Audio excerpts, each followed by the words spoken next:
La lección lleva por título Ana pide un hijo a Jehová. Lectura bíblica en el libro Primera de Samuel, capítulo 1, versículos 9 al 20, pero vamos a leer del 1. Los otros versos después los vamos a ir analizando. Nuestra hermana Karen en la lectura: hubo un varón de Ramataim de Sofim del monte de Efraín que se llamaba Elcana, hijo de Joram, hijo de Liu, hijo de Tou, hijo de Suf, efrateo. Y tenía él dos mujeres. El nombre de una era Ana y el de la otra Penina. Y Penina tenía hijos, mas Ana no los tenía. Y todos los años aquel varón subía de su ciudad para adorar y para ofrecer sacrificios a Jehová de los ejércitos en Silo, donde encontraban dos hijos de Elí, Ofnis y Fines, sacerdotes de Jehová. Y cuando llegaba el día en que Elcana ofrecía sacrificio, daba Penina a su mujer, a todos sus hijos y a todas sus hijas, a cada uno su parte. Pero a Ana daba una parte escogida, porque amaba a Ana, aunque Jehová no le había concedido tener hijos. Y su rival la irritaba, enojándola y entristeciéndola, porque Jehová no le había concedido tener hijos. Así hacía cada año cuando subía a la casa de Jehová, la irritaba así, por lo cual Ana lloraba y no comía. Y Elcana su marido le dijo: Ana, ¿por qué lloras? ¿Por qué no comes? ¿Y por qué está afligido tu corazón? ¿No te soy yo mejor que 10 hijos? Y se levantó Ana después que hubo comido y bebido en Silo, y mientras el sacerdote Elí estaba sentado en una silla junto a un pilar del templo de Jehová. Ella con amargura de alma oró a Jehová y lloró abundantemente. E hizo voto diciendo: Jehová de los ejércitos, si te dignares a mirar...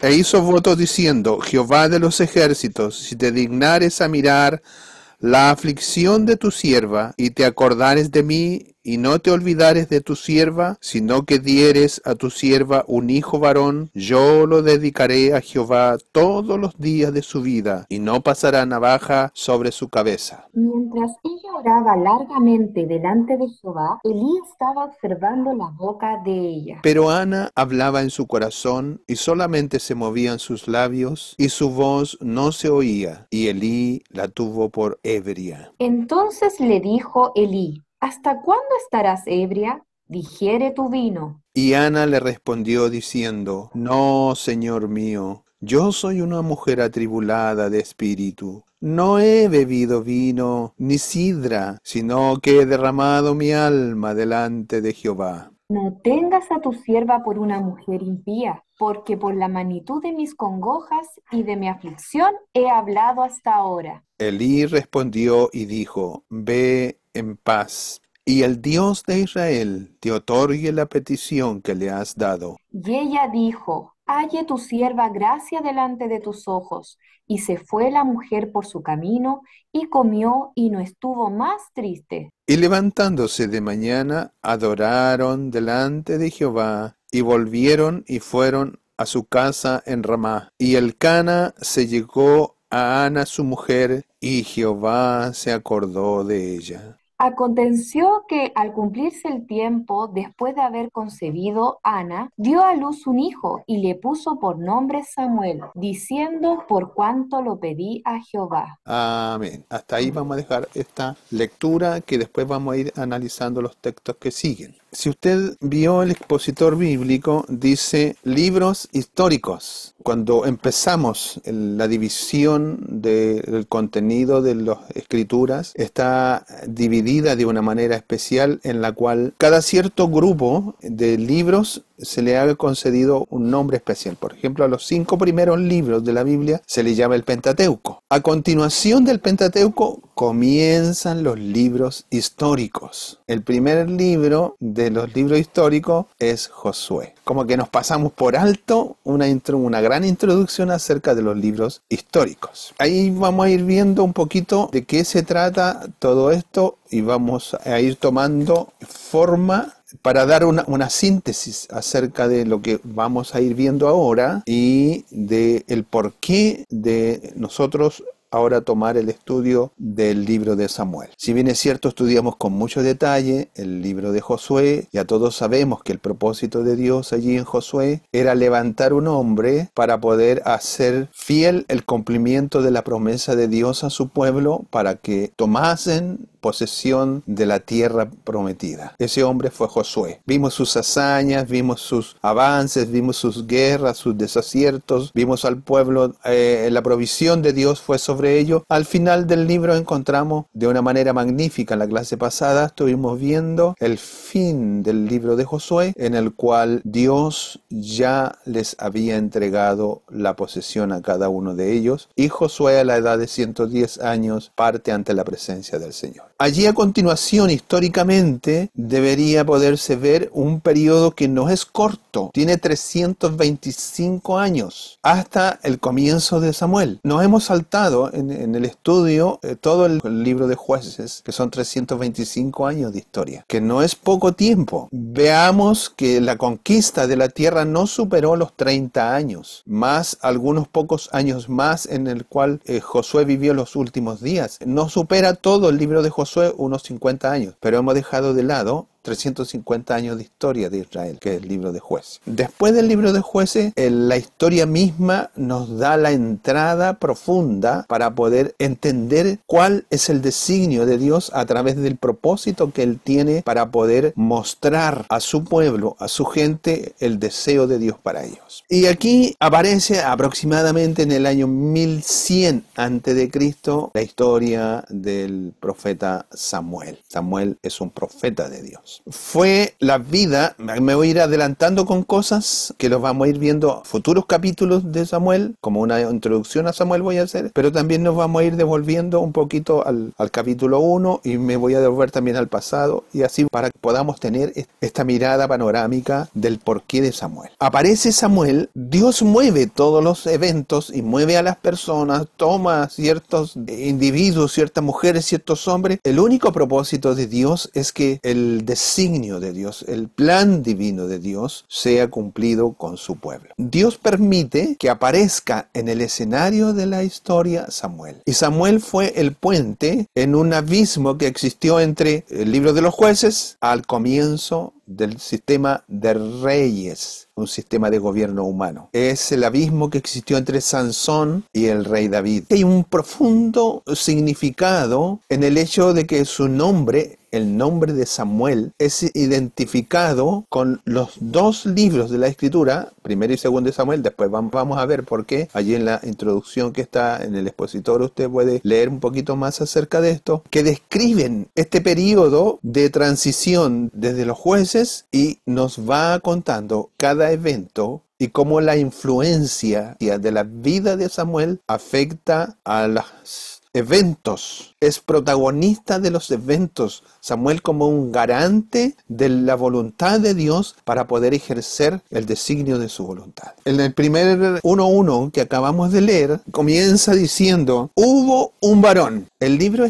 inicia con un cierto varón. Habla, dice, y hubo un varón. ¿Qué significa esta expresión? Esta expresión significa que este personaje vivió en una cierta época de la historia de Israel. Pero este varón, este hombre, fue escogido por Dios. Porque si no hubiese tenido relación con el propósito divino, que a la final de todo esto es llegar al Mesías Rey, a Jesús, el Salvador de Israel, este varón no hubiese tenido trascendencia en la historia. Pero como es escogido a través de su descendencia para que salte a la historia Samuel, por eso que es importante. Dios, esto nos da a nosotros la importancia de que Dios escoge a determinadas personas en los eventos de la historia para llevar a cabo su plan. Dios tomó a este varón en esta época de la historia de Israel, este momento en que ya estaba terminando el periodo de los jueces. El final del libro de los jueces, lo vamos a ver, es trágica la sentencia que nos habla el libro de los jueces. El último verso del capítulo 21 dice, verso 25, en estos días no había rey en Israel, cada uno hacía lo que bien le parecía. Este era un tiempo caótico, era un tiempo crítico en la historia de Israel. ¿Qué había sucedido? Que los filisteos habían adquirido un armamento moderno, militar, habían ido a Grecia, habían crecido en número y eran un enemigo temible y formidable contra Israel. Israel a esta altura ya parecía casi imposible que los exterminara como había sido la orden inicial. Ellos se habían dejado estar. Las razones están ahí en el libro de Jueces. El tiempo, cuando se levantó Samuel, cuando aparece Samuel en medio de la historia, aquí comenzamos cuando él todavía ni siquiera existía, porque estamos leyendo cómo la madre de él se ofrece de una manera muy especial debido a su condición que estaba viviendo, y ella también, así como fue elegido Elcana, este hombre, se levantó un hombre, hubo un varón, hubo también una mujer que Dios las escogió en medio de los eventos de la historia. El tiempo cuando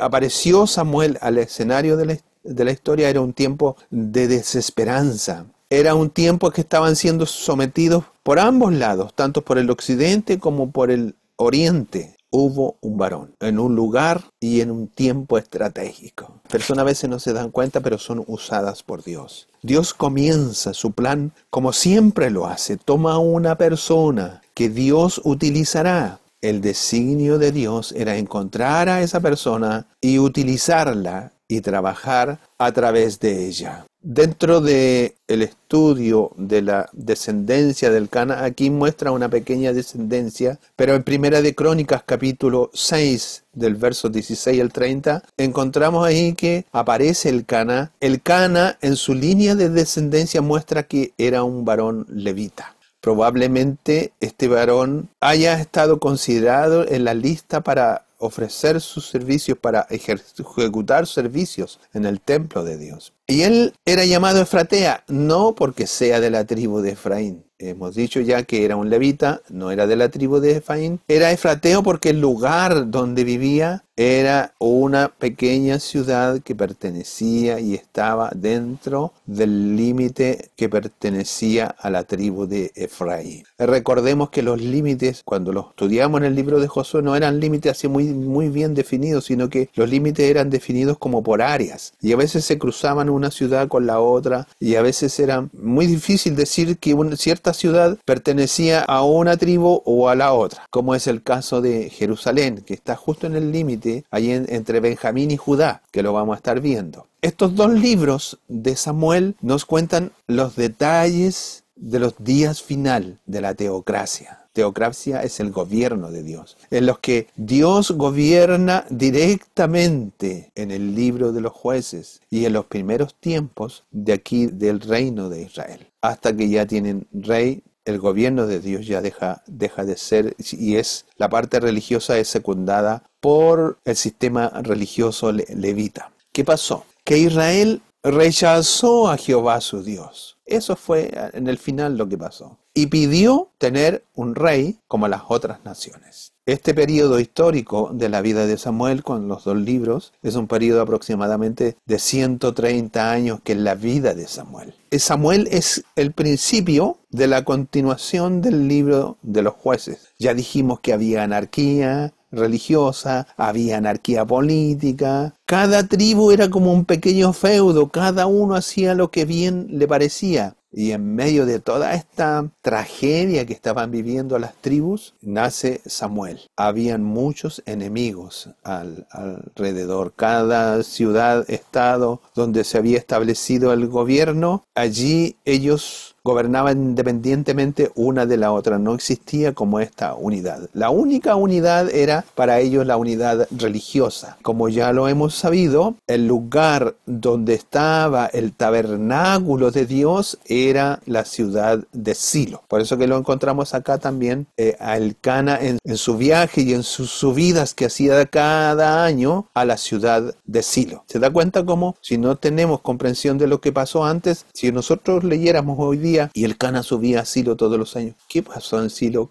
¿Por qué Silo está ahí? ¿Qué había en Silo que subía? Ya nosotros tenemos esta comprensión y este entendimiento. Lo que pasa es que Dios, desde el comienzo, desde el pacto sinaítico, desde que Dios sacó a Abraham desde la tierra de los caldeos, Dios quería ser el rey de Israel. pero Israel quería un rey humano. Así como todas las naciones vecinas lo tenían, Israel pide un rey y rechaza a Dios como rey. Pero todo está en el designio divino. Y el designio divino es que en el rey David Dios hace un pacto con él anunciando el futuro rey. Cada evento, cada historia que vamos a encontrar en Samuel nos va a ir apuntando precisamente para allá, para que se dé a luz y nos encontremos quién es el Salvador, quién es el Mesías. El libro de Samuel está escrito en una forma de crónicas, de relatar hechos históricos, tal vez no cronológicos, pero sí son hechos históricos, y la historia arqueológica ha comprobado muchos de estos eventos que han sucedido. Como ya lo he dicho, la idea principal del libro es este cambio de mando, esta sustitución de Dios por un gobierno humano. Dios gobernando a su pueblo desde Abraham, ordenando todos los eventos, Dios dirigiendo, Dios tomando ciertos hombres para dar las directrices, Dios haciendo pacto con ellos en el Sinaí, Dios renovando el pacto. Ahí en Josué lo vimos al pie de una encina en Manre, porque Dios quería ser su gobernante. Pero ahora la historia cambia de una manera profunda. Los hombres ya no quieren a Dios como su gobernante, quieren un rey humano. El libro de Samuel cuenta la historia de los primeros reyes que hubieron en Israel. Saúl, el primer rey, encontramos el segundo rey, que es David, y el propósito principal de Samuel, del libro de Samuel, es contar la historia de Israel, es narrar el inicio de la monarquía como parte de la historia de Israel, es contar la vida de sus reyes, de mostrar la misericordia de Dios, de ver cómo el llamado de Dios a la obediencia y la soberanía de Dios, y siempre demostrar que Dios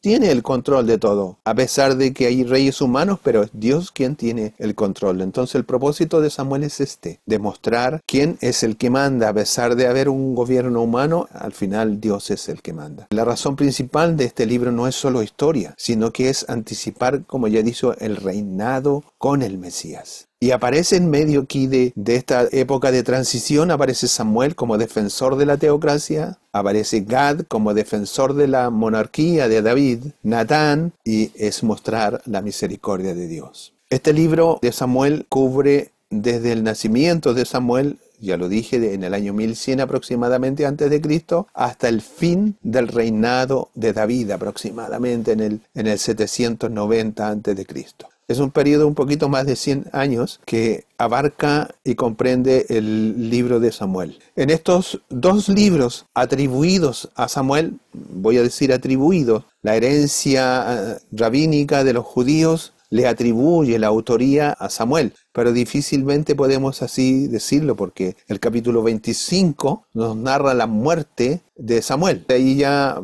encontramos algo que no cuadraría si le atribuimos todo el libro de Samuel a Samuel mismo, que nos cuenta que hay muchos personajes que están llenos de vida, llenos de situaciones, en el fondo si las analizamos son similares a las nuestras. El mismo caso de Ana, que lo vamos a estar viendo acá, son situaciones profundas que nos identificamos como personas, como seres humanos, nuestras dolencias, nuestras vivencias, nuestras aspiraciones. Es lo que cuenta el libro de Samuel acerca de sus primeros reyes, acerca del pueblo, de qué es lo que ellos querían. Y cuenta las tragedias, cuenta las victorias, cuenta cuando están emocionalmente bajos, y nos entrega el libro de Samuel muchas vivencias y lecciones acerca de nosotros mismos, y nos muestra acerca de cómo Dios actúa en nuestras vidas. Hay un hilo conductor a través de toda la historia del libro de Samuel, en que en todos los relatos la fidelidad eterna de Dios es para con su pueblo. Dios es siempre fiel, porque Dios sabe el propósito final de su voluntad, pero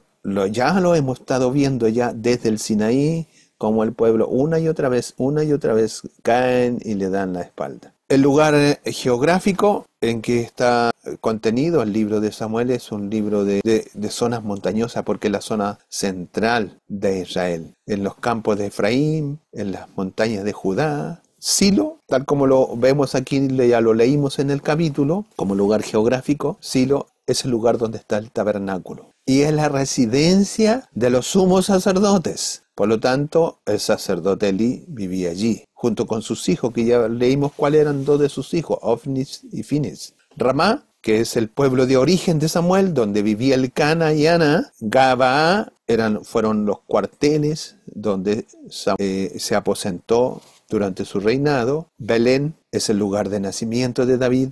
Hebrón, que ya lo hemos estudiado, es la capital en el futuro, todavía no, es la capital cuando David gobernó sobre Judá. Y finalmente, después vamos a encontrar en el segundo libro de Samuel ya, Jerusalén, que es la definitiva ciudad de David. El barco de tiempo que cumplen estos dos libros de Samuel son 135 años de historia. Israel fue transformada en un grupo unido de tribus. Bajo los jueces Dios levantaba a los hombres en un determinado momento para que la voz de Dios fuese escrita. Era una nación unida bajo el reinado, un rey cuyo rey era Jehová Dios. Pero aún así, como leímos el último verso del libro de Jueces, ahí se crea un abismo entre la divinidad y las actividades normales de los hombres como seres humanos, cada vez apartándose más y más y más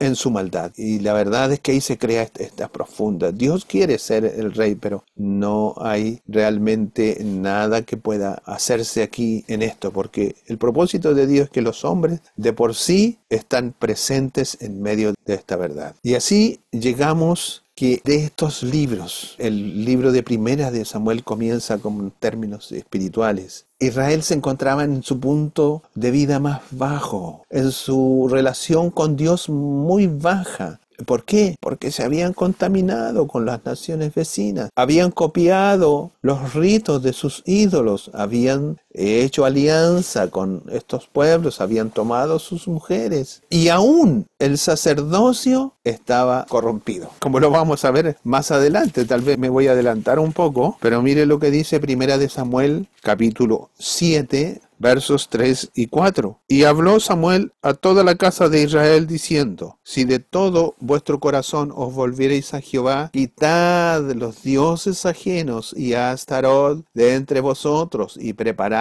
vuestro corazón a Jehová, y solo a él servid, y os librará de la mano de los filisteos. Entonces los hijos de Israel quitaron a los Baal y a Astarot y sirvieron solo a Jehová. ¿No le parece una historia repetida? ¿No le parece que aquí hay algo malo dentro del corazón de la...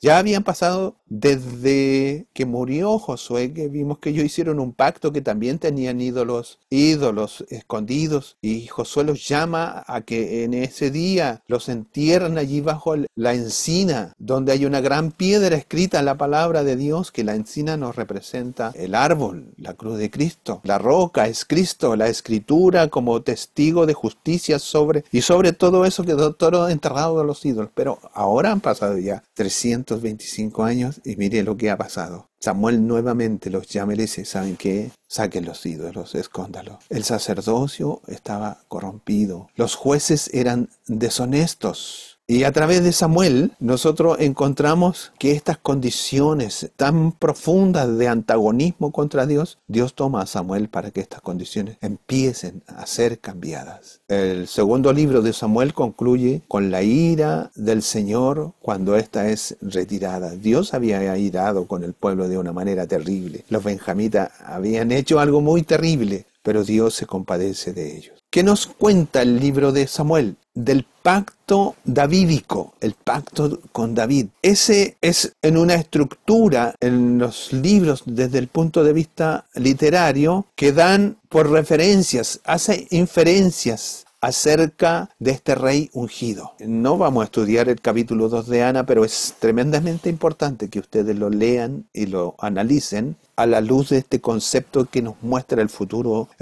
rey. Ana, en agradecimiento de su hijo, en el capítulo 2, en la primera parte del capítulo 2, encontramos expresiones de alabanza y expresiones de cómo la gracia de Dios fue con ella, pero de pronto, verso 10, su narrativa cambia a una especie de profecía. diciendo, delante de Jehová serán quebrantados sus adversarios, y sobre ellos tronará desde los cielos. Jehová juzgará los confines de la tierra y dará poder a su rey, y exaltará el poderío de su ungido. ¿Qué palabras salieron de la boca de Ana? Ya nos está dando en esta oración de Ana un anticipo del futuro rey que tendría señorío y poder sobre la humanidad. Y esta oración de Ana nos habla profundamente acerca de esta necesidad profunda de entender el propósito de este libro. Ya más adelante, cuando estudiemos el segundo libro de Samuel, allí hay un cántico que hace David, en que David también exalta el futuro rey que ha de venir. Y eso es una referencia acerca del Mesías, de un rey que triunfaría sobre las naciones que se oponen a Dios. La promesa de Dios dice que este Mesías vendría a través de la línea de David. Por eso es importante ver y estudiar David, pero en el contexto del rey. Y cómo este rey que vendría establecería el trono de David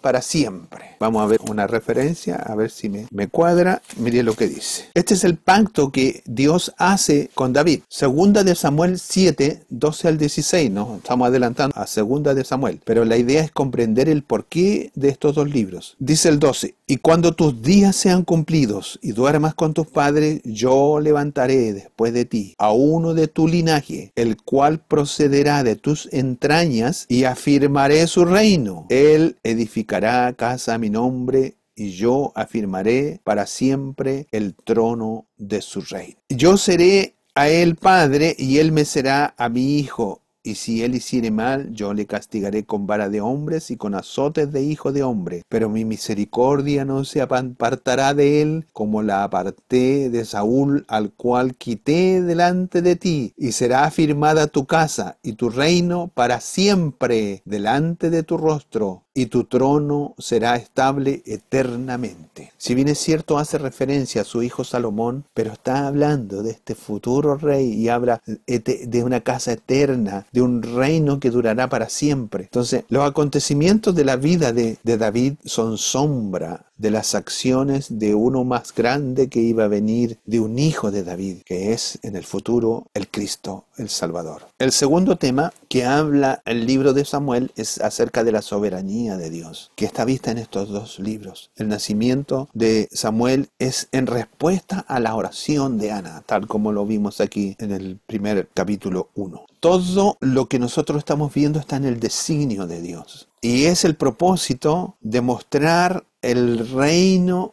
de David, que nada podía impedirlo. Aquí ahora Dios interviene. Y si nosotros damos una lectura muy finita después a lo que está, Dios sí quería establecer un sistema de gobierno de reyes, pero quería hacerlo en el momento en que Él lo quisiera, no cuando el pueblo lo quisiera. El segundo tema es la soberanía de Dios. Dios tiene el control de todos los eventos para establecer este reino. En tercer lugar, la obra de Dios, como por su espíritu, capacita a los hombres para estas tareas divinas. Dios levanta a estos hombres en estas determinadas tareas. Y el Espíritu Santo, nosotros ahí después lo vamos a ver, el Espíritu Santo vino sobre Saúl y sobre David después de haber sido ellos ungidos como reyes. Es un hecho muy notable en esto. Y el poder del Espíritu Santo trajo profecías sobre ellos y trajo victoria en las batallas. Es como la obra de Dios se hace presente por medio del propósito de Dios. Y por último, como aspecto teológico, encontramos que los libros de Samuel no ocultan, sino que muestran también la verdad oscura del pueblo, la verdad oscura de estos personajes. El libro de Samuel narra los momentos de pecado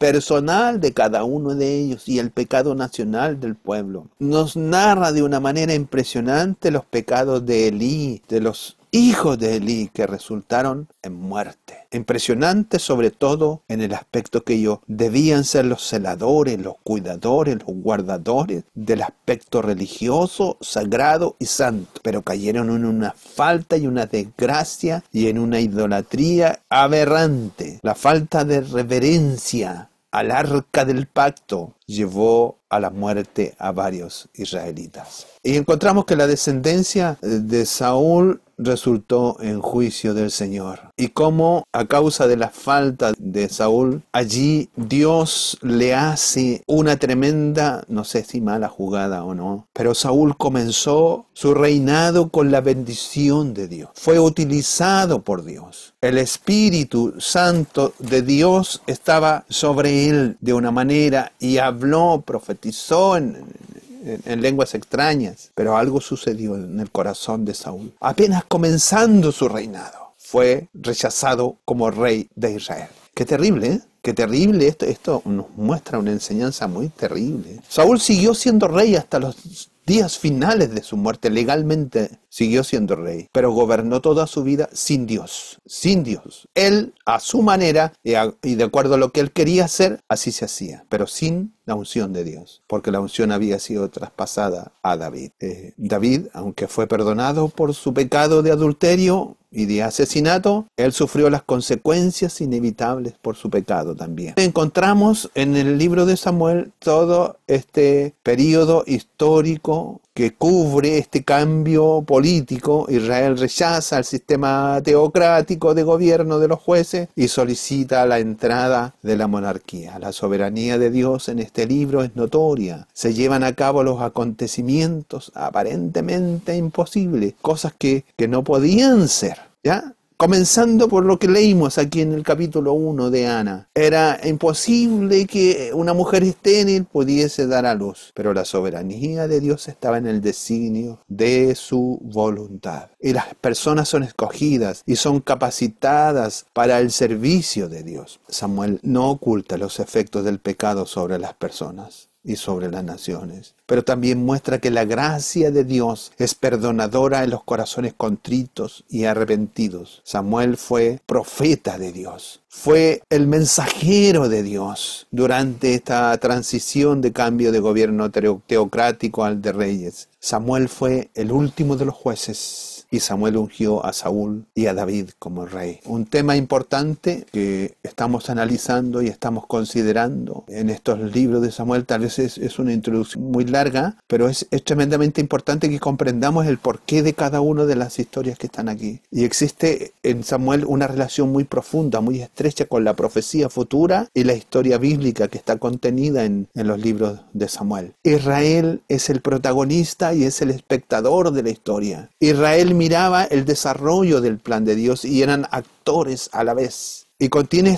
ese episodio importante donde nos explica el tiempo crucial del inicio de esta monarquía. Y es así como en el libro de Samuel, con respecto al pueblo, encontramos las grandes doctrinas. Aquí en el libro de Samuel es el comienzo para poder explicar las doctrinas bíblicas que nos enseñan acerca del deseo y del profundo designio de Dios. Nos muestra la doctrina de la elección, nos muestra la doctrina de la revelación, nos muestra la doctrina de la procedencia divina, nos muestra la justicia divina y nos muestra el perdón de Dios. Y al final nos muestra y nos apunta al futuro, al reino de Dios. Y el carácter de Dios está como plasmado en la vida de Samuel. Cada acción de Samuel está plasmada allí. Aquí en Primera de Samuel vamos a encontrar algunos aspectos de Dios. En Primera de Samuel vamos a encontrar que Dios es santo, que Dios es poderoso, que Dios es proveedor, que Dios es justo, que Dios es soberano, que Dios es sabio, que Dios se aira. Cuando empezamos a analizar todas estas cosas decimos, caramba, el libro de Samuel es como un punto culminante. El libro de Josué fue importante para Israel como pueblo, nos dio algunos indicios futuros, pero Samuel ya está apuntando, está caminando en este camino de la historia hacia la eternidad. Cristo es revelado en Primera de Samuel, y Samuel muestra que los dos primeros reyes, quienes prefiguran, estos dos primeros reyes prefiguran al verdadero rey de Israel, Jesucristo. Jesús es descendiente del linaje de David y recibe el nombre de Hijo de Dios, equivalente a Mesías. Y Samuel toma el modelo de sacerdote, profeta y dirigente, líder político, prefigurando a la vida de Jesús cuando esté en tierra, cuando iba a estar en tierra y cuando cuando en su reino mesiánico va a estar presente. Jesús es prefigurado en Samuel como sacerdote, como profeta y como rey en el libro de Primera de Samuel, en distintos personajes. Samuel era profeta. Samuel fue aquel hombre que ungió a los reyes, pero todas esas condiciones son aplicadas en el futuro rey. Esto tiene una tremenda importancia, y la importancia es que el término Mesías significa ungido. Y como ya lo vimos en la oración de Ana, capítulo 2, verso 10, está anticipando este futuro rey ungido por Dios. Este rey cumpliría la promesa de establecer el trono de David por siempre. Cuando nos adentramos en esto, empezamos como a caminar en medio de la historia, empezamos a ver que el comienzo del reino del Señor, principalmente en este gobierno religioso, que debió haber comenzado con una vida estrecha en contacto con Dios. Hoy lo vemos en el libro de Samuel, que hay una separación. Elí, aquí lo encontramos, era el principal del gobierno religioso. En el libro que hemos dado lectura, capítulo 1. Él era el principal del gobierno religioso, era el sumo sacerdote. Él debió haber comenzado su vida y nos muestra así en una forma muy incipiente cuál era la vida de Elí. Después lo vemos más adelante, el fracaso terrible del término de su vida. ¿Por qué? Porque religiosamente él fracasó. Y aquí vemos que debió haber comenzado su vida, tal vez comenzó bien, con mucho deseo, con muchas ganas de cumplir bien su rol como sumo sacerdote. Pero en este diálogo que tiene con Ana, en la preparación que hace para poder entregar a su futuro hijo a Samuel, Elí demostró que él no tenía como la gracia para poder enfrentar esta situación. Pero sí él pudo recapacitar y darle una respuesta correcta a Ana. Lamentablemente él terminó su vida con vergüenza cuando Dios juzgó a sus sacrílegos hijos, Ofni y Fines. El arca sagrada cayó en manos de los enemigos. Son muchas las historias que vamos a estar viendo, eso está en el capítulo 4. La muerte de Elí marcó la decadencia de la influencia del sacerdocio y surge una nueva etapa en la vida religiosa de Israel, que son los profetas. Entonces encontramos a Samuel, que es el último juez y el primer profeta. Ana dedicó a su hijo Samuel al servicio de Dios y llegó a ser uno de los más grandes profetas de Israel. Samuel era un hombre de oración. Aún desde su mocedad, desde su juventud, él terminó la obra de los jueces, que terminaba terriblemente mal, pero Dios lo ocupa para poder levantar una nación en decadencia. Comenzó y formó la escuela de profetas, ungió a los primeros reyes de Israel, como ya lo dijimos, pero lamentablemente también Samuel tiene su lado negro, su lado oscuro. Sus hijos se apartaron de Dios y aceptaban soborno y pervertían la justicia. El pueblo rechazó el gobierno de Dios, el gobierno de los jueces, y los sacerdotes y el pueblo clamaron por un rey diciendo, como lo dice el capítulo 8:5, queremos un rey como lo tienen todas las demás naciones. A medida que nosotros leemos el libro de Samuel, debemos observar que esta transición de la teocracia a la monarquía y ver que las historias de los grandes hombres surgen para influenciar al pueblo. Cada historia que hay no es al azar, no es porque a alguien se le ocurre ponerla. Todo tiene un propósito. Y allí encontramos la importancia de la obediencia a Dios y demostrar cómo Dios guía y cómo Dios protege a los que son fieles. Y aparece Samuel. Ya en este primer capítulo lo vamos a ver en la época de su nacimiento, pero Samuel después se convierte en el líder, en el gobernante espiritual y se convierte en juez de Israel durante una época en que la palabra del Señor escaseaba. 1 Samuel 3:1. Era un tiempo de transición, no había palabras de Dios, escaseaba, pero aparece Samuel en medio de este tiempo. Se nos fue la hora, una gran introducción, pero mire, antes de eso quiero compartirles una diapositiva esa es una pequeña línea de tiempo que nos muestra aproximadamente el Pentateuco, lo que abarca el libro de Pentateuco. Desde Génesis tenemos aproximadamente la vida de Abraham del año 2100 a.C. Al término del Pentateuco comienza el libro de Josué. Y lo que mostró esto es precisamente que el libro de Jueces tiene un tiempo largo, que son 325 años, comparado, como ya les expliqué, del periodo de Josué, que es muy cortito comparado con Jueces. Jueces tiene 3 generaciones, podríamos decirlo, porque se contaban como de 100 años en esa época. También paralelo a Josué está el libro de Ruth, por eso que está allí escrito el libro de Ruth, que cuenta la historia de Ruth. Y después comienzan los libros de Samuel, que son 135 años, los 2 libros de Samuel. El primero de Samuel son 100 años. Y aquí esta otra lámina, que también se las quiero mostrar, nos narra cuál es el periodo del Pentateuco, que son los primeros 5 libros que están ahí al comienzo. Génesis, Éxodo, Número, Levítico, Deuteronomio. Está encerradito todo ahí en color ocre, los libros que comprenden lo que se llama los libros históricos. Josué, Jueces, Ruth, Samuel, los 2 libros de Samuel, los 2 libros de Reyes, los 2 libros de Crónicas, los Salmos, Proverbios, Cantares, Eclesiastés, que esos son los libros poéticos. Esdras, Nehemías, Esther,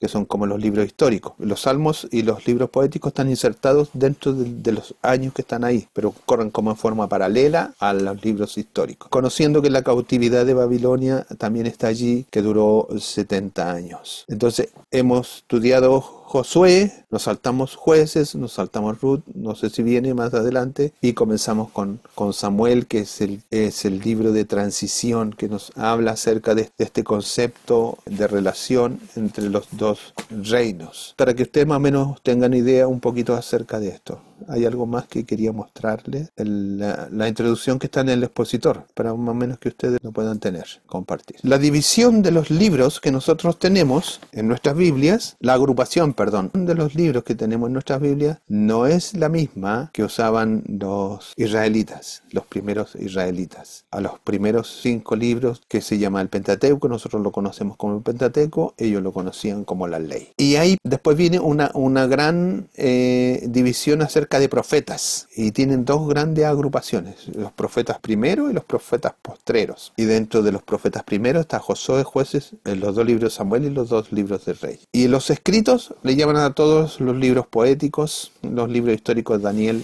Esdras, Nehemías y Crónicas. Esa es la división nos habla acerca de la división judía del Antiguo Testamento. Pero la división que nosotros tenemos y que yo les mostré recién en la otra lámina es esta. Esta es la división que nosotros habitualmente. Una historia acerca del porqué de todo esto se lo dejo para usted como motivo de búsqueda. Quedamos que los 5 primeros libros, Penta, que viene de 5, son los primeros, y después nos quedamos con los libros históricos. ¿Qué sucede aquí? Los libros históricos, comenzando desde Josué hasta Esther, abarcan 1000 años de historia. 1000 años. Si usted se fija aquí, es del 1400 hasta el 444, que es más o menos el retorno de la reconstrucción de la cautividad. Está ahí, Nehemías es el último libro de los históricos, que es el 444. Entonces, 1000 menos 400 son 1000. Son 1000 años de historia. Todos los libros históricos. Y ya gran parte de eso, ya lo vimos, gran parte de esos años se los lleva el libro de Jueces, que son 325 años el libro de Jueces. Es un periodo de historia largo. Como un pequeño dato al margen acerca de lo que estábamos viendo. Entonces, ahora vamos a ver un poquito acerca de la historia que nos convoca aquí en el capítulo 1, en esta confidencia, en esta historia de Ana, en esta confianza de Ana y en esta disputa en la cual ella se hallaba. El libro de Samuel, aquí también comentarles algo que ya lo estuvimos estudiando, a lo mejor a los alumnos nuevos, a las profesoras nuevas les va a servir. No sé si este año o años anteriores estuvimos estudiando el origen, el significado de los nombres. Todos los nombres que contienen la palabra el, diptongo, no sé si se llama, no es diptongo, no. Significa Dios. Dios algo. Ismael, Daniel, Samuel y el que esté, Natanael. Ahí usted, todos los nombres que él puede estar al comienzo, al medio o al final. Ese significa Dios está metido en el nombre del personaje, acompañado. Entonces les dejo de tarea para que busquen cuál es el significado del nombre de Samuel. Si es que no se lo digo más ratito. El profeta Samuel, como libro, lleva su nombre. Se presenta este vínculo de conexión, como ya vimos, entre los jueces y los reyes de Israel. Es un período de transición. A Samuel le cabe la responsabilidad de tomar el mando de dirigir la nación entre estas dos etapas de la historia. Una, que es la república de la monarquía, en una condición de arreglos a un gobierno sistemático y ordenado que es el gobierno de los reyes. El objetivo de su vida el objetivo de la vida de Samuel era nada más que ese. Samuel vivió para eso, nació y vivió para eso, que era su misión en la vida. Josué ya lo vimos, vimos como desde allá del Éxodo estaba acompañando a Moisés, vimos su historia, vimos su etapa, vimos su aporte y terminó. Ahora viene otro hombre escogido por Dios. La vida del Evangelio es así. Dios levanta a hombres a través de la historia, pero los hombres pasan. Los hombres no tienen trascendencia, porque la trascendencia es de Dios, la obra de Dios. El objetivo de la vida de Samuel fue asegurar que este cambio se hiciera de una manera beneficiosa para la nación, especialmente en las cosas espirituales. Ese era el objetivo de Dios, que no se vuelvan tras los dioses ajenos, que busquen, que tengan cuidado, de que no se asemejen a las naciones vecinas, porque el tener un rey llevaba sus ventajas y sus desventajas. Es decir, cuando ustedes tengan rey, ¿se acuerdan? Cuando ustedes tengan rey, el rey les va a cobrar tributos, les va a cobrar impuestos, van a tener que mantenerlo, van a tener que construirle una casa donde él viva, y ustedes van a tener que hacerlo. Entonces, el propósito de Samuel era hacer que Israel no se volviera un pueblo sin Dios, sin un culto a Dios, sino que continuara esta lealtad sincera e inquebrantable a la ley y sobre todo al pacto que Dios había hecho con sus padres. No podían cortarlo. Lo dijimos,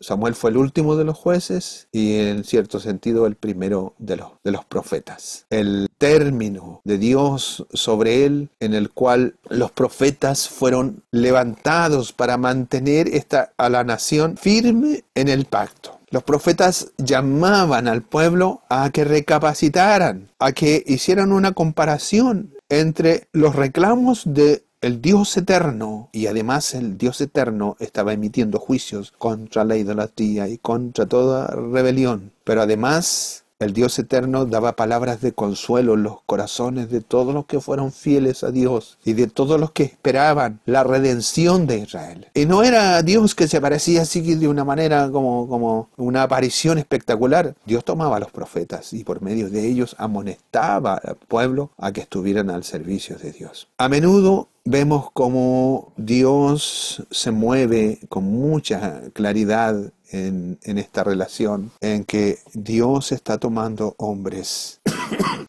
a través de la historia. Dios fue el que se encargó de tomar a Ana. Aquí vemos que Ana, en el poder de la dirección y de su familia, ella sometida a su esposo Elcana accediendo a todo lo que Ana le propone y apoyando devotamente este acto de consagración, este acto de la entrega de su hijo deseado al servicio perpetuo de Dios. Ese solo acto, ese solo hecho demuestra que más que vindicar la afrenta que tenía Ana de no tener hijos, Ana sobre su persona, más allá de sacar o de dejar atrás el estigma que tenía, ella quería agradar a Dios. Ella estaba entregando a su hijo no para que la vieran como la gran mujer, la gran Ana, sino que el deseo de ella era: esto es tuyo, Dios, yo soy tu sierva. Entonces hay razones que explican por qué Ana asumió este papel.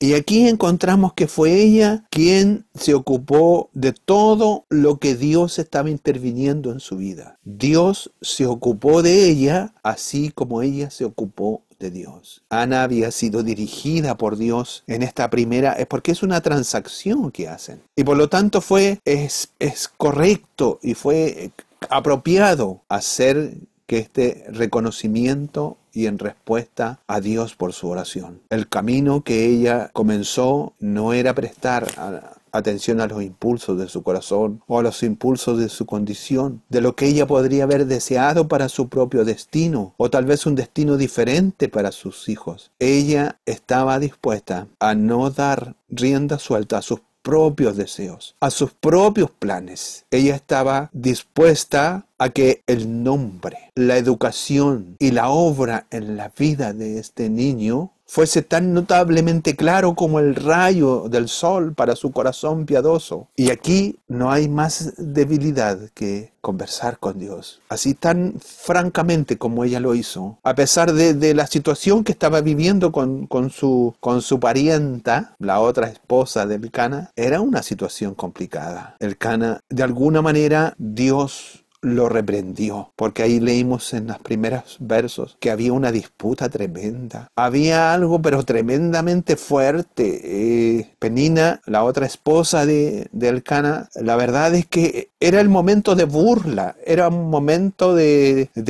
charla, un momento de reprocharla. Y no elegía otro lugar que el momento en que ellos subían a adorar a la casa de Dios. Y también eso se lo voy a dejar de tarea, que ya lo estuvimos viendo en el libro de Levítico acerca de los sacrificios. Porque Elcana daba de comer del sacrificio que llevaba a su familia. Averigüen qué tipo de sacrificio es el que se hacía. Eso deberían saberlo. Entonces, aquí Elcana como que tenía una doble cara. Una cara para Penina y otra cara para Ana. ¿Por qué Elcana no reprochaba a su esposa Penina por lo que estaba haciendo? Él guardaba silencio. No hacía nada. No le reprochaba. Y después se ponía del lado de Ana y le decía, Ana, ¿qué te pasa? ¿Por qué estás así? Lo que pasa es que Dios reprende a Elcana porque no estaba preocupado por la tristeza de espíritu que había en Ana. Dios estaba tratando con el dolor de Ana con una seriedad muy profunda. Dios no le había dicho que su marido fuera mejor para ella que 10 hijos, ¿no? Sino que Dios había reconocido el hambre de su corazón por un hijo, como un anhelo legítimo. Y cuando Ana le presenta su deseo con mansedumbre y con humildad, le pide que por favor se lo cumpla. Y Dios escuchó su oración y le concedió su pedido. En cierto sentido, Ana, en lo más profundo de su dolor, había apelado a su esposo a un tribunal superior. Su esposo no había logrado hacer nada por ella aparte de entregarle cosas materiales, aparte de darle una mejor porción de la comida. Pero lo que Ana no deseaba comer, no tenía hambre de cosas materiales. Ana tenía una aflicción profunda en su alma. Y Elcana no podía dejar de sentir que en la fe de su profunda convicción con Dios, él no se había preocupado de su esposa profundamente. Por lo tanto, no hay palabras en Elcana que le entregaran una dirección futura a la vida de ella. Pero Ana, a los pies del Señor, allí en un lugar,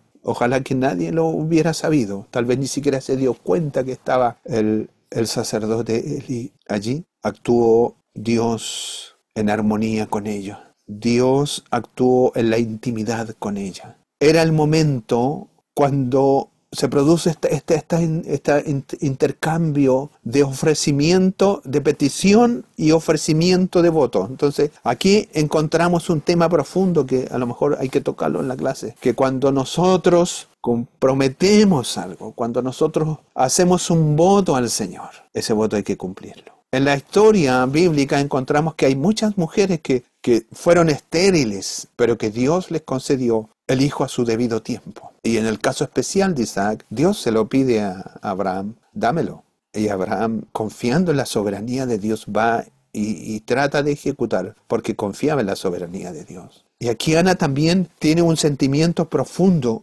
muy profundo, y le da un nombre, porque Dios está actuando en la profundidad de su alma. Y no toma un voto solamente para ella misma, sino que es el momento de cumplir el voto. Un ofrecimiento y un voto. Señor, si tú haces esto, yo haré esto otro. Llegado el tiempo, subieron a Silo y el niño fue presentado al Señor. Aquí Elcana, la verdad es que se pone de parte de su esposa. La primera vez, cuando aquí leemos, y se acordó el Señor de ella. Esa frase es tremendamente importante. Cuando hay angustia, cuando hay profundidad, cuando hay desesperación, cuando hay imposibles, cuando hay gigantes, cuando hay montañas, cuando las de las mismas familias se ríen y se burlan, cuando los mismos círculos de los hermanos que están alrededor nuestro en la congregación hay conflictos. La verdad es que aquí hay una oración importante en el cual Ana se presenta delante del Señor y le dice: Señor, esta es mi parte. Tengo una angustia, tengo algo terrible dentro de mí, tengo algo que no puedo explicarlo. Necesito tener una respuesta hasta esta oración. La respuesta fue clara y explícita. Y la pregunta es: ¿por qué hay algunas oraciones que se responden y otras no? Hay muy buenos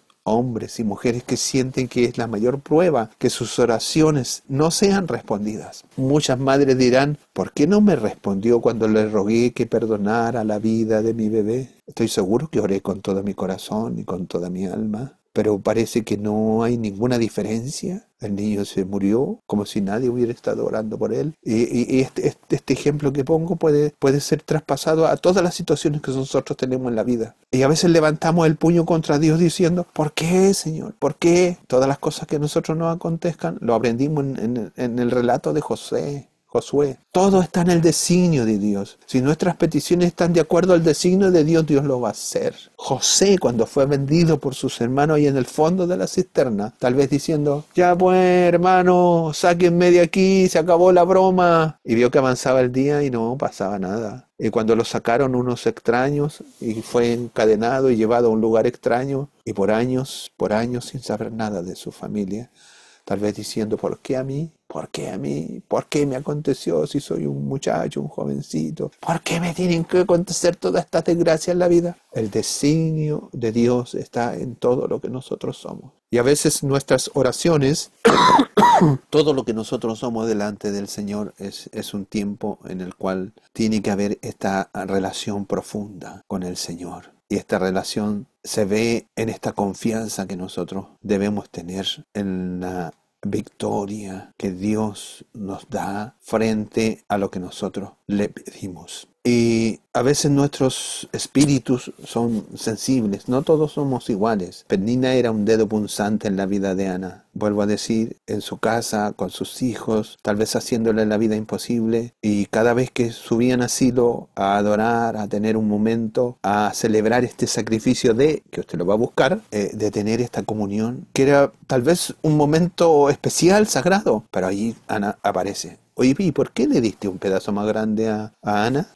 Pero ella, ya sé por qué lo estás haciendo, porque ella es estéril. Y se reía, ahí sentado a la mesa frente al altar de Dios. Qué terrible pasa esto, hermano, qué terrible es esto. En lugar de hacer que todas estas cosas torcidas de los corazones, de los hombres, que toda esta malicia que hay, esta astucia de hipocresía, de envidia, de malas palabras, de hacer que los hombres puedan aclarar las cosas difíciles en la vida, hay que tratar de dar una respuesta suave para apagar la ira. La palabra del Señor nos llama a estimular lo que es hermoso, todo lo que es de buen nombre en este mundo que nos rodea. Años tras año, Ana continuaba y su espíritu sensible parecía sentirlo aún cada vez mucho más. Pero en esta ocasión, del capítulo 1, su angustia llegó al tope. Estaba abrumada, estaba desesperada. La fiesta a la cual ellos habían subido para adorar no tenía sentido para ella. No quería tomar ningún alimento, no quería comer nada. ¿Cuántas veces hemos llegado a la casa del Señor así, desganado, sin encontrarle sentido a la vida, sin tener una profundidad que nos haga sonreír por algo? Pero su marido ahora le hace algunas preguntas. ¿Por qué lloras? Él sabía por qué. ¿Por qué no comes?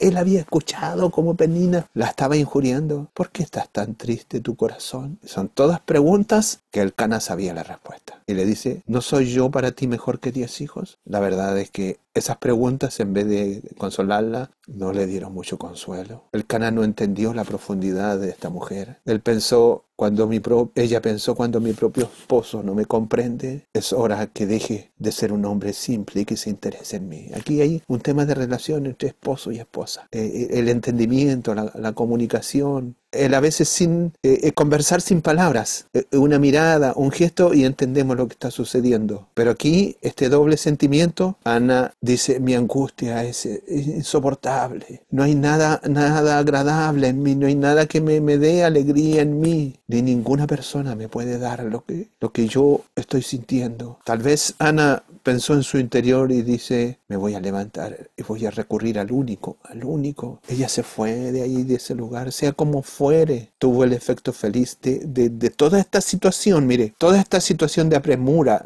de carga, ¿cuál fue el resultado para Ana? Fue conducirla y llevarla al santuario de Dios, a las puertas del santuario de Dios. Allí, si no hubiera sido por eso, tal vez Ana ni siquiera lo hubiera hecho, pero bendito fue aquí el fruto de la aflicción. Esta no es la razón por qué las aflicciones son a menudo tan severas, pero las aflicciones nos llevan siempre a clamar. Cuando hay un accidente, cuando hay una enfermedad, cuando escasea el dinero, cuando no hay trabajo, cuando hay conflicto con los hijos, cuando hay problemas familiares, cuando hay problemas en la hermandad. Eso produce aflicción. ¿Pero a dónde huir? ¿A dónde correr? El salmista decía, entonces, si fuera yo como un pajarillo me escondería allí en las hendiduras del templo. Pero aquí la intensidad de las palabras no podían hacer siquiera sonreír a Ana. A veces todos los problemas no nos hacen sonreír, nos producen angustia. Esto se vuelve insoportable cuando, aparte de eso, se levantan hombres o mujeres y nos empiezan a desnostar. Pero que tú hiciste esto, porque no hiciste esto otro, Dios se olvidó de ti. En fin, y que en vez de levantarnos, de tendernos una mano y levantarnos, nos hunden más. Aquí pareciera que Dios cerró todas las puertas de ayuda humana para Ana. Toda agua que pudiera darle un respiro, toda fuente estaba cerrada, una tras otra, pero venía una tras otra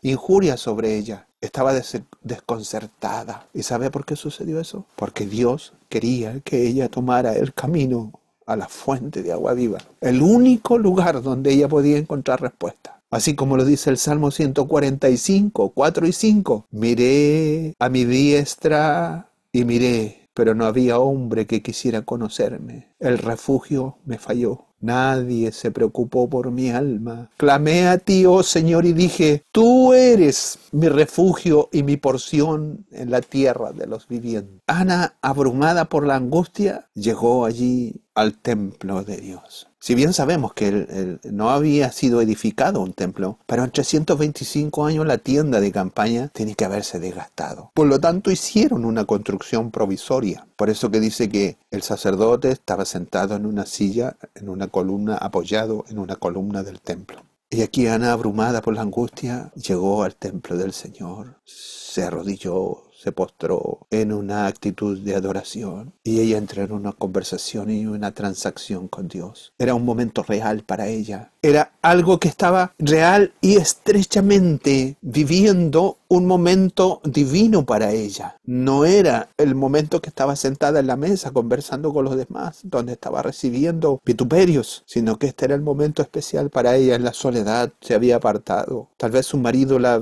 estaba buscando. ¿Dónde estabas? Entonces, en esta franqueza y en esta claridad con el trato con Dios, es que ella le pide un hijo a Dios y además le agrega una condición, que sea varón. Ella no pidió este regalo simplemente para satisfacer su deseo personal. En este mismo acto de tratar con Dios sintió que era su gloria. Era la gloria de Dios y no sus sentimientos personales, lo que estaba llamada a respetar. Sin duda deseaba tener un hijo. Se lo pidió en cumplimiento de su propio y vehemente deseo, pero más allá, por encima de ese deseo, surgió en su alma el sentido del reclamo de Dios y de la gloria de Dios. Y a esto ella quería doblegar toda su voluntad y todos sus sentimientos. Le dijo a Dios que le diera un varón, pero que no iba a ser para ella, sino que se lo iba a entregar a él. Él iba a estar dedicado como nazareo al servicio de Dios. Ninguna navaja debía pasar por su cabeza, ninguna gota de bebida alcohólica debía pasar por sus labios. Esta no era una dedicación temporal.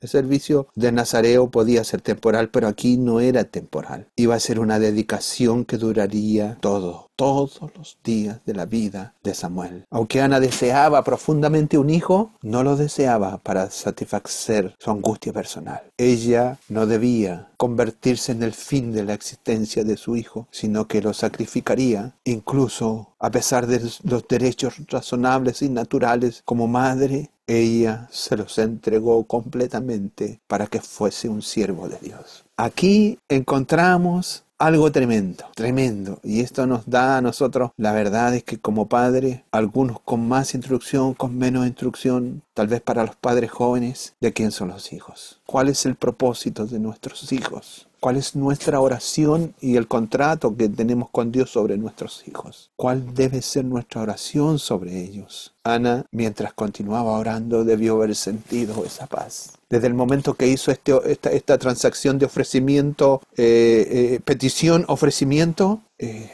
un gozo invadió su alma, y ese es el gozo que se vive de la comunión consciente de tener un Dios que escucha nuestras oraciones. ¿Cuántas veces usted ha estado tan angustiado, ha recurrido a la presencia del Señor, ha leído su palabra y ella ha sido como un bálsamo para sus heridas? Ana necesitaba este fortalecimiento que le había impartido la palabra bondadosa de Dios. Necesitaba escuchar como un reforzamiento de lo que ella había sido. Pero Ana, en vez de escuchar palabras halagadoras del sacerdote, descubre que le habló de una manera casi insultante, acusándola de una ofensa contra la decencia misma de la que su momento había tenido especial con Dios. Estaba Ana saliendo de este momento especial con Dios. Mire, esto nos da a nosotros también a establecer la condición en que estaba viviendo el pueblo. Tal vez el sacerdote Elí está acostumbrado a ver a gente ebria allí, botada, recostada a la entrada del templo, porque así vivían, de una manera desordenada. Entonces cuando vio a Ana, tal vez dijo, esta es una de las tantas que he visto. El sacerdote Elí, torpe, débil, Elí nunca debió haber cometido este error. Pero Ana no se contrarió por la respuesta que le dio, por la imprecación que le dio el sacerdote, sino que ella con dignidad, con firmeza, con una cortesía perfecta, Ana reprochó la acusación que le estaba diciendo. Otros podrían haber ahogado sus penas con bebidas fuertes, pero ella había derramado su alma a Dios. El sumo sacerdote debe haberse sentido avergonzado de su rudo e indigno cargo, así como reprendió por la dignidad y el dominio propio de esta mujer, pero estaba probadamente recta. Pero hizo algo bien. La despidió con una bendición sincera que pareció transmitirle a Ana una seguridad de que su oración se cumpliría. Hasta ahora todo es cuestión de fe, pero su fe es la certeza de los que se espera. Su carga se eliminó por completo. Su alma ha vuelto a un tranquilo reposo. Y este capítulo de la historia tiene un final feliz. La mujer se fue, comió y su rostro ya no estaba triste. A pesar de que a lo mejor Penina seguía injuriándola, pero su rostro ya no estaba triste. La verdad es que esta historia es como leer uno de los salmos, que está expresada con palabras, sino que son hechos. Mire, primero hay un lamento de angustia, hay una lucha del corazón atribulado con Dios, y luego el reposo y el triunfo de la fe y de la confianza en Dios. ¡Qué bendición es la fe en la palabra de Dios! Y en la fe del corazón de Dios. Esa fe se convierte en un puente para los afligidos. Cuando estamos pasando por el valle de la desolación y de la miseria, y somos puestos en la región de paz y de alegría. Cuando estamos cansados, cuando estamos preocupados, cuando ya no queremos batallar más en la vida, debemos saber que hay un Galaad y hay un bálsamo para calmar las amargas angustias de la vida. Hay una paz de Dios que sobrepasa todo entendimiento, que guarda los corazones y las mentes de su pueblo por medio de Cristo Jesús. Tú guardarás en perfecta paz aquel cuyo pensamiento en ti permanezca, porque confía en ti. Hay una contradicción tremenda. Todos los que profesan ser creyentes en Cristo deben ser consistentes, pero un cristiano inquieto y quejoso es una contradicción de actividades de la vida, de términos en su profundidad, que es diferente de Cristo. Cuán rápido nos olvidamos del argumento que el que no escatimó a su propio Hijo, sino que se entregó por todos nosotros, ¿cómo no nos dará también con Él todas las cosas? Y continúa el verso, dice, tengan paciencia, hermanos, porque la venida del Señor se acerca. En medio de las agitaciones de la vida debemos huir, correr a los pastos y las tranquilas aguas, que ellos calmarán tu alma. Y aunque la prueba de nuestra fe es mucho más preciosa que el oro, que parece que aunque sea refinado con fuego, será hallada para alabanza y honra y gloria en la aparición de Cristo. Así que llegamos, mire, podríamos analizar uno por uno los versos, pero ya se nos fue rápidamente la hora. Y el tema central es este: entender que Samuel aparece en la historia como un periodo de transición porque es usado por Dios para ejecutar este tiempo. Pero el comienzo de la vida de Samuel está en la vida de Ana. En la vida de Ana, tal como lo hemos relatado de una manera así tan vívida, el momento que vivió Ana. Y cada uno de estas cosas que están aquí, como lo dije, cada uno de los eventos de la historia se refleja en la vida que nosotros tenemos delante del Señor. Así que el Señor me los bendiga y saquen el mejor provecho para las clases. Que el Señor les bendiga.